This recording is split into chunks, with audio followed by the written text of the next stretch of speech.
Hello everyone, welcome to Prog Monster. My name is Murph. I am the host of the show. This is a show dedicated to progressive rock and other forms of rock music.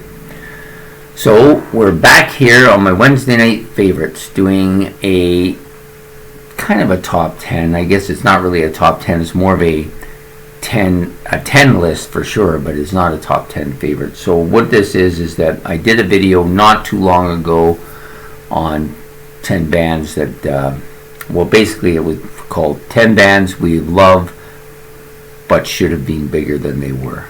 And so we're going to do a part B of this set because I realized when I was about halfway doing the other one and had all these other bands that I thought about, and then I began to think about more after I'd done it, that there were quite a few more bands here that could have easily qualified to be on that original video, but I only chose 10, so what I'm going to do is choose another 10 tonight. 10 bands that I think should have been bigger than they were.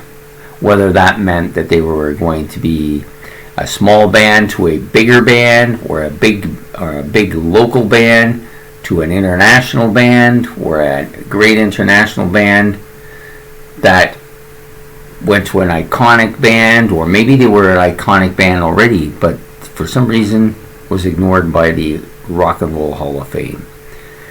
And in the case of some of these bands, they were kind of just on the threshold of that huge commercial success, but they never quite achieved it. So anyways, we're going to do them alphabetically because they're not really ranking them or anything like that. Just alphabetical order I put them in. And we're going to start with an Australian band that was given to me on Ben's Album Challenge. Band I like quite a bit. I've listened to a few of their albums now. I haven't been able to get any of them because it's tough to get some of these albums if they're not if they don't have international success. Now this band, to me, should have been an international hit.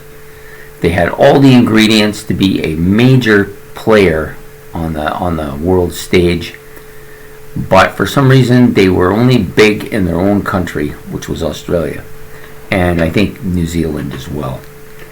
Anyways, we're talking about the Angels from Angel City, but we call them the Angels, which is what they called themselves. They didn't like the labels that they had to deal with when they went to the United States, but they had to deal with them because there was another band in the United States on Casablanca Records. They were kind of a glam band called the Angels as well. I'm actually quite familiar with them too. Anyways, this band did great in their own country. They were a huge bar success. They were well known in their own country. They had lots of hits in their own country. But for some reason, they didn't make that jump to the next level like AC/DC did. They weren't able to make that international jump, and they didn't really make it in the States. They did tour the States, they did tour Europe, but for some reason they just didn't quite make that next jump. It could have been because they had to change their name, which probably drew confusion for them. It also might have been maybe they weren't promoted as well as they should have been. Not 100% sure why, but to me, when I listen to their music and I listen to their different albums and the greatness of their lead singer and the Brewster brothers' great playing together and the music that they wrote and their kind of edgy attitude, should have been a much bigger band than they were, and they just never achieved that international success. So that's the first band, the Angels. Okay, the next band out of the gate, number 2, to me was this band, Camel. Sorry, I'm trying to get a good shot of their albums here. Moonless. This is Moonless by Camel, and then you have Snow Goose. The Snow Goose, which is entirely an instrumental, and this particular one that I just got recently called Nude. So yeah, lots of really solid progressive rock here. They were a bit milder sounding at times, but they did have some heavy stuff like they did with Mirage. They had a good combination of Pete Bartons and Andrew Latimer early on, and had a lot of success with that combination. But for some reason, they didn't quite make that jump from a successful cult type band, like they had lots of followers and stuff, but they didn't make that jump from that to the next level, to the commercial success that so many bands like them have had, right? They didn't quite make that jump, but well known, well established, should have been a bigger band in my opinion. Maybe the weak vocals, maybe the vocals were, I don't know, I shouldn't say weak vocals. I don't think their vocals were weak. I just don't think they didn't have that John Anderson type or that Peter Gabriel type. Andrew Latimer is a good singer and stuff, but he's more of a guitar player than he's a singer, so they didn't quite have that vocal part there. And for some reason their music, I don't know if it came out a little bit late or just didn't quite hit the mark. I'm not sure what it was, but they just didn't quite make that next jump. But they should have been a bigger band. They should be a well-known band like so many others that we know, like Genesis and Yes and ELP and so on, but didn't quite make that level. So the next band out of the gate, many will argue that they did have that success. I don't have any of their albums here. I did have some, and for some reason I do not know where they are. I may have put them somewhere else. I've seemed to have lost a couple albums recently. I'm not sure. I might have moved stuff around when I was doing stuff and I can't find them. But anyways, enough of that. The band we're talking about is the Cars. This is a band that reached superstardom fairly early in their career, like within the first couple of 3 albums. They reached that superstar status, playing the kind of new wave proto-punk sound. Fantastic band with lots of great hooks, a couple of really distinctive vocalists. They had that sound. I remember in the time when they came out, I thought this is really fresh and different, and I love them. But they kind of dropped out of sight in a fairly short period of time, about 7 or 8 years. They just dropped out of sight, and they never really came back to that status that they had, which had put them at the top of the rungs.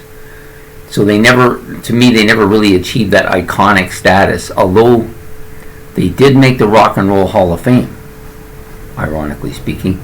But they never really got to that iconic status that would put them thought of in the same lights as bands like Pink Floyd and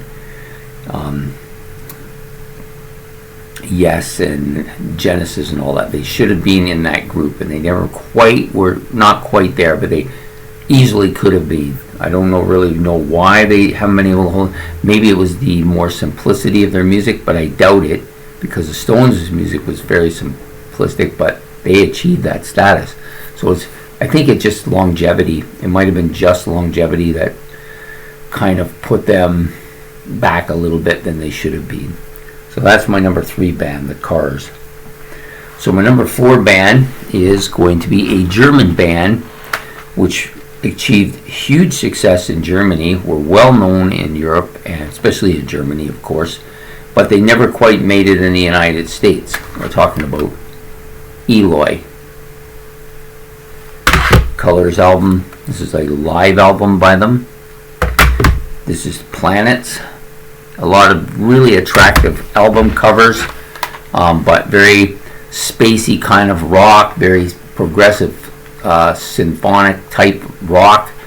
The band I love quite a bit, and they made that kind of low level tier 2 success, but never quite made that jump to a big commercial success or a big well-known band throughout the world. They just were pretty much localized to Germany and Europe, and they took their name, of course, from the Humans in the Time Machine by H.G. Wells. Yeah, awesome band. Should have been bigger than they were. Okay, so next band out after Eloy. Sorry, I gotta put my glasses on because I can't read such small handwriting. So the next one out is another band that I've grown really to love quite a bit. I only have a couple. I've been trying to get more of them. Trying to get the one that was originally given, but I haven't been able to get it. And we're talking about IQ. This particular album I really like a lot, Dark Matter. It's one of my favorite albums. It's probably actually arguably my favorite album right now. So these are both really good.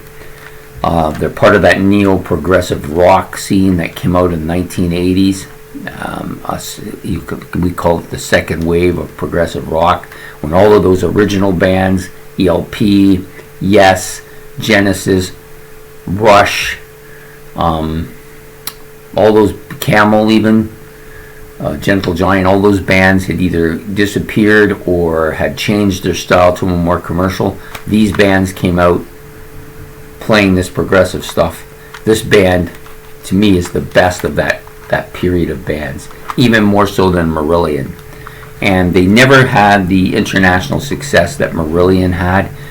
They were fairly big in Great Britain, where they came from.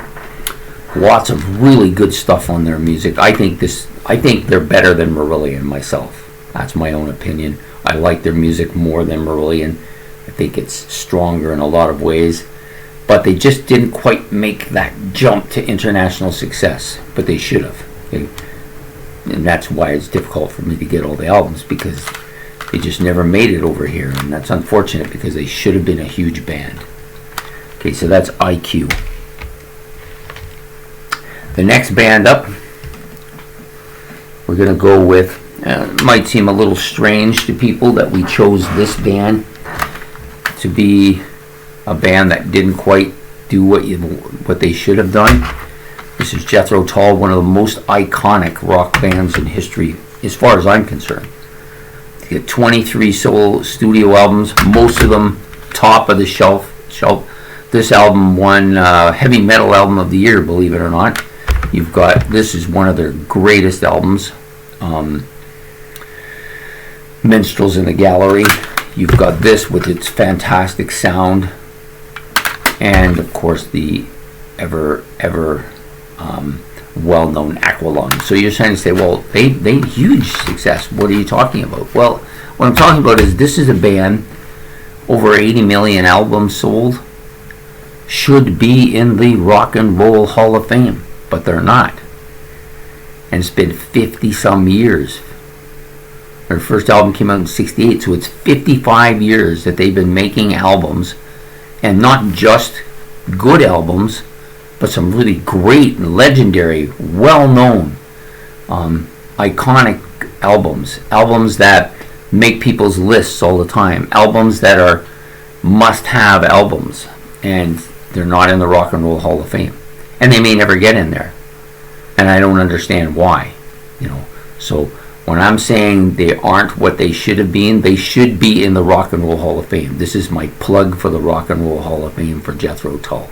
And that's why they're on this list, because they should be one of those bands. How can you not have Jethro Tull in the Rock and Roll Hall of Fame? I don't get it. Okay, so next up,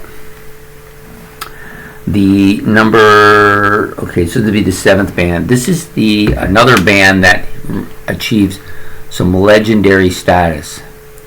Huge in their own country. Big, well-known band. We're talking about the Kinks. But they should be in that same stratosphere as the Stones, the Who, the Beatles, because they were as big as those three bands in England. And in some cases bigger. But they don't have that same status here in North America that those other three. Those other three bands are considered legendary, and they're not.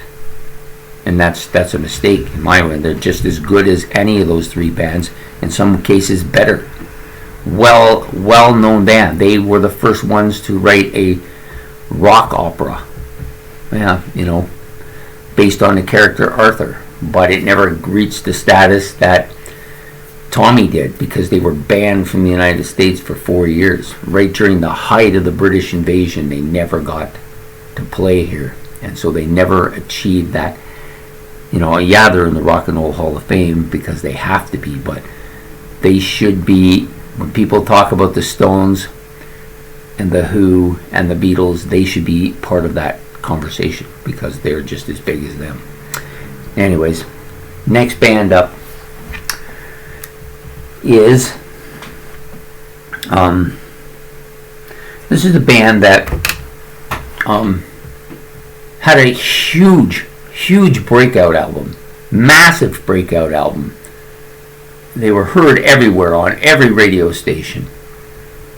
They had high energy. To me, they were a band poised on the verge of greatness, but they took some heat because of their style. Some people said they were trying to compare themselves, being a carbon copy of the Beatles. Other than the fact that they dressed up in ties and suits and stuff and had the kind of short hair, I don't really think they had any Beatle image to them. Their music certainly doesn't sound like the Beatles at all. And we're talking about the Knack. They had that one fantastic, great album, Get the Knack. And then they released a couple of not so great albums, and for some reason they just faded right out. And I think a lot of it had to do with this kind of backlash that they were kind of carbon copy the Beatles. That to me is part of what happened. They should have been at least a tier 2 band, maybe even made an iconic band status, but they didn't. And for most people, they only think of that one song. They don't even know them. They're like a one-hit wonders. But I know when I was growing up, they were definitely not that. They were much bigger than a one-hit wonder. So anyways, the Knack is one of my bands. Is their next band. So the number 9 band that I've chosen for this list is this band. And the reason I chose them for this list is not because I thought they were going to be like right up there with Rush and that, but they were huge here in Canada. Not much behind Rush, a little bit, maybe not as big as Triumph, but certainly they had iconic status. They toured with Rush everywhere. They just, for some reason, didn't quite, outside of their own country, weren't able to quite catch that market in the States or catch that market anywhere else. They played in England, people loved them there, but they just never ever quite went the next level up. But they should have been. They've got 4 or 5 top shelf albums. This is one of them. Which one is this one again?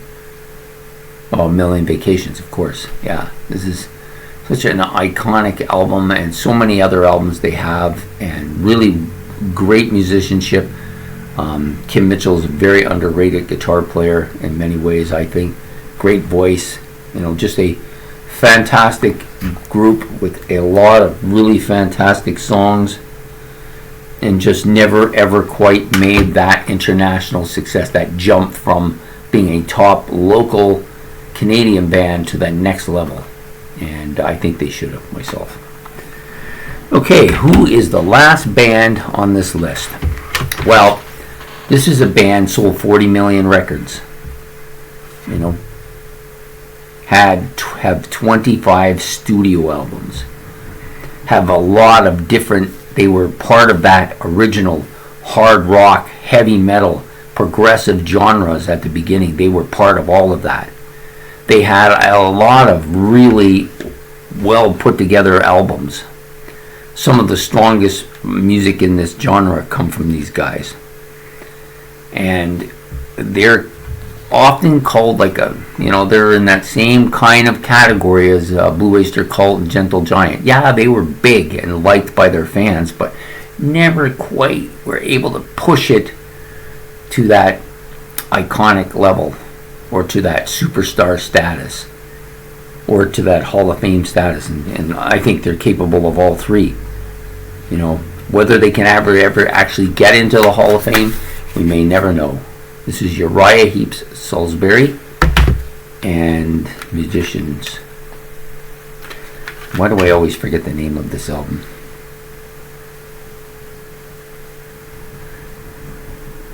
Can't even read it because it's so dark. Oh yeah, Musician's Birthday. Sorry. Anyways, I can never remember the name of this album, and I've got that problem with one particular Rush album too. And no matter how many times I look at and remember, oh yeah, I forget it again. Must be just a mental block, or maybe I'm just old. I don't know. Anyways, this is a band that reached like almost to that squeezing point of making it to the next level, and just for whatever reason just didn't quite make that jump.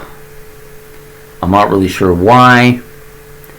Had lots of great singers and memorable musicians in here. Both these albums that I have here are great. They've got others, Demons and Wizards, some other ones too. The newest one is really good as well. But they just never quite broke that barrier and became the superstars that I think they should have been. Well, there you have it. There's my list, my second. I'm not going to do an honorable mentions here again because I don't really want to do a part 3 of this, and that's what will happen if I do. So we will just leave it at the 10. So the 10, for those of you who like things reiterated, you've got the Angels from Australia. Could have been great, just didn't quite make that international success. You've got the Camel, another great progressive rock band that well liked by their followers and their cult following, but never quite made that jump to the next level. The Cars, a band that to me were superstars when they were on the scene, but just never made that iconic status. Yes, they're in the Hall of Fame, but they never quite achieved that status of iconic band, you know. Number 4, Eloy, the German progressive space rock band that could have been huge, but they just couldn't break out of Germany. IQ, another great band from that progressive second wave of progressive rock. They just didn't quite have what it takes to jump to the North American market, but they should have. They were just as good or better than even Marillion, if you ask me. Number 6, Jethro Tull, of course. Should they be in the Rock and Roll Hall of Fame? Absolutely. They're on this list because that's what I think. I think they should be in the Rock and Roll Hall of Fame. They have every qualification to be in there. Why they're not, who knows. The Kinks should be thought of in the same light as the Who, the Stones, the Beatles. Fantastic group. Definitely belong in that upper echelon of those British wave of British invasion bands. Number 8, the Knack, of course, we talked about. Huge debut album, fantastic album, high energy group, fantastic. They were at the top of the game and just couldn't make the jump to keep it. I don't know why. Number 9, we're going to go back down here to Max Webster, great Canadian band, well loved here in Canada, especially in the Toronto, Ontario area, but for some reason just couldn't make that jump to the US market, just couldn't quite do it. Yeah, they had some success, but not to the level that they should have.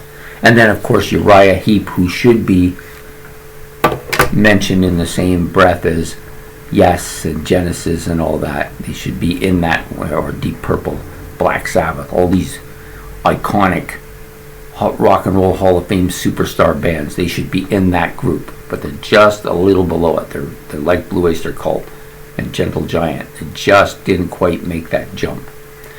Anyways, there you go. That's it for today.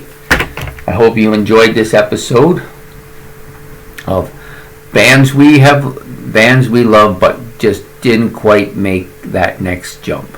So anyways, you have yourself a good night. Please like and subscribe. It's much appreciated.